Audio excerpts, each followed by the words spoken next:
đâm sen chân ta nông đâm sen chân ta nông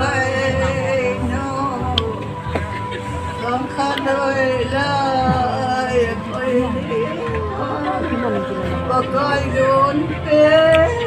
không kịp và phân nát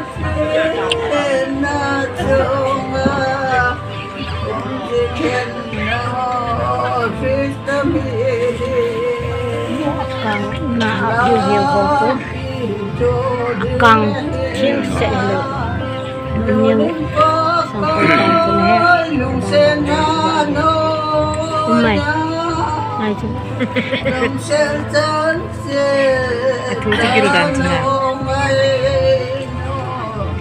đâm sel chân ta nó ngày lượt chiều về cả ngày đâu có ngày đã mò nếp cả thu mai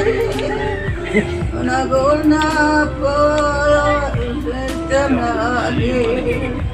chiều mẹ lâu về nên na gol về làm ki cho đi lên na